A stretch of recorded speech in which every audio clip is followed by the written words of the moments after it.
Good morning mga kagulong. Ito, rides kami, biglaan lang. Pag biglaan, talagang natutuloy yan.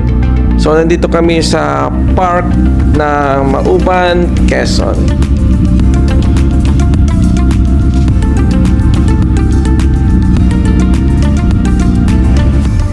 Shout out sa aking kasama, si Rio and Lizel Calong.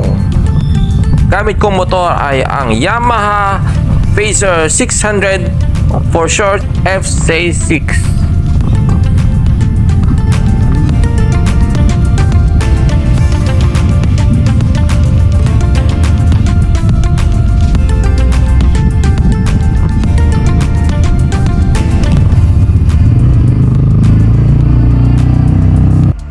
Ayun, nagdaan muna kami dito mga kagulong sa kakilala ni Mrs. dito sa Mauban. Ito ang bahay niya. So, ayan, andun sila, busy. Nagkakain. Yan. Yan. Pero ito yung mga specialty niya, oh. Ayan. Lambanog. Yan, lambanog. Yan, kala nyo ay display lang.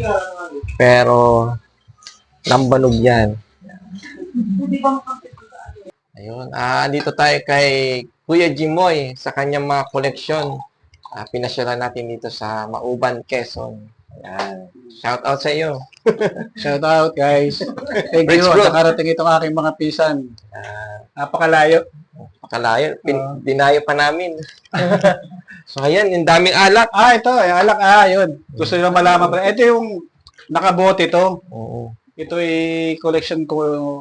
Siguro yung bote to 1940. Nakalagay sa tagal na. Oo. 1940 po pa yan? Oo. Antik na. Antik Ngayon, na. pinabara ko nung lambanog. Galing sa Sasa. Oo. Bali, nakalagay rito yung mga pasas. Ito yung maligang, kung tawagin sa mga na iliputi. Oo. Tapos ito naman, ito ginagamit din namin, no? Kung ihahalo mo kung iinom ka, yung mga apple cider, yan. Abang matagal ng lambanog, lalo sumasarap po yan. Ay, lalo sumasarap. 1940 Ito, 6 pa. months to. Ito, mga siguro 8 months na to, kaya ganito ka-dark. Oo. Tapos ito naman, cherry. Nabibili lang to sa naka-jug. Itong cherry. Ito naman, plain lang siya na binabarang ko ng ginseng. Ginseng. Oo. Pampatayo. Pasalubong ng aking bayaw. Kapitan ng barko. Galing Korea yan. Wow. Nilagay ko na lang dyan. Ito naman yung apple. Apple. Yung green apple. Ito, talagang ganito talaga pong kulay niya. May mga kulay green or may food coloring siya. Hindi. Nabili ko lang din sa mall na apple. Parang syrup. Pero hindi ko pa naiinom to. 1 year na. 1 year. Ayan. Wow. Naman pag ako'y nahilig kaya mag-collect ng ng mga bote, nagagandahan ako sa mga bote ng alak. Mga wine. Medyo matagal-tagal ko na ito na-collect. Siguro mga 15 years na yung iba dyan, dahan-dahan dahil mahal yung mga alak ay. Galing pang abroad. May galing Singapore dyan, Malaysia, Korea, meron. May mga pasalubong sa akin. Pero mas China. Ayan. Pero mas medyo naingganyo yata po ako dito sa yung collection na yan. alak talaga to. Oo. Ito talaga ay may laman. Yan ang sinasabing kung gano'n tayo ng kobra, gano'n rin tayo tatayo siguro. Ayan. Cobra talaga siya, oh. Cobra, may alakdan. Oh. Scorpion. Cobra siya, oh. Alakdan, talagang. So, ano man pong epekto nito pag ininom? May halong... Nung unang babad niya, ang epekto niya talaga, parang lumiliwanag talagang tingin mo. Wow. Iba talaga. Tsaka yung hindi mo nakikita na. Ayan. Ibig sabihin, malakas ang tama. Malakas ang tawa. Bagaman medyo mabalansa, talagang lasang cobra talaga. Okay rin. Ano naman siya parang herbal siya Herbal. maganda sa mga ugat-ugat. Ugat-ugat. Para mga ginseng. Alak na siya, tapos maganda pa sa katawan. Oo, maganda pa. Ayan. Ayun. Pag may mga bisita ako, Kaya may mga bawas na yan kasi may mga nakarabisita rin ako. Sila nabibigyan ko ng ganito. Hindi ko ito binebenta. Bigyan Oo. lang, lalasahan natin. Mamaya. Oo, ito yung parang pinaka gusto lagi ng bisita. Lychee. Kala ko Lychee nung yan. una, kala ko una, display. Pero parang tingin, parang alak talaga eh. Talagang, Lychee. Ito yung sasabi kong gaya kanina doon. Cherry. Yan na yan, no? Cherry. Kaya yan. Ito naman, ito yung bubble gum. bubble gum. Oo, medyo matagal to. Tsaka ito naman, sa totoo lang, ito yung pinaka, may sentimental to dahil bigay ni Tia Ita sa akin to. Anong laman nito?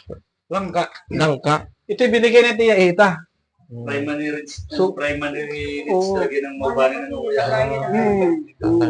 Yung ano, ito tamo para itong ano, bumbilya, ang hugis niya. Pinaka kakaiba, kaya medyo special sa akin to.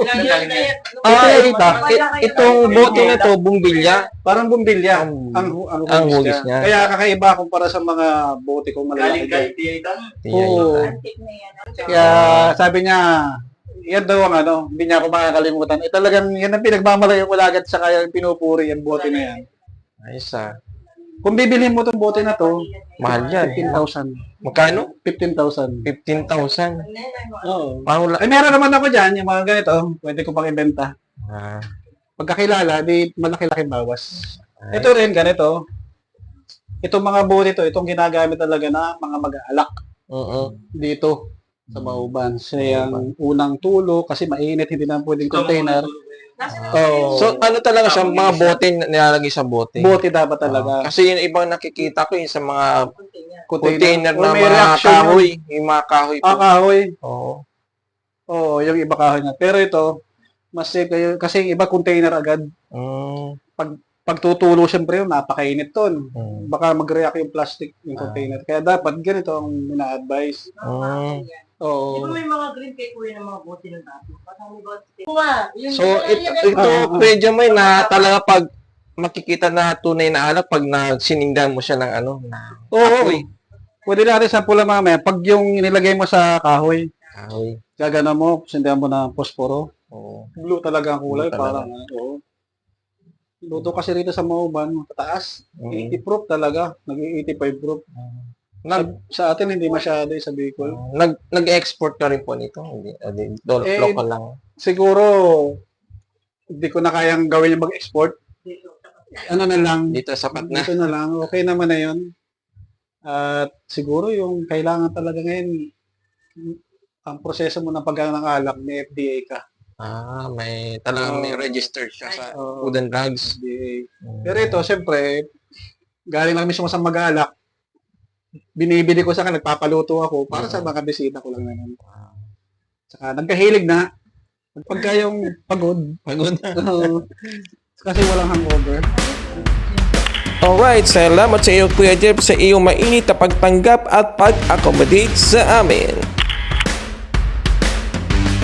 Hanggang sa susunod na episode mga kagulong, ingat and ride safe!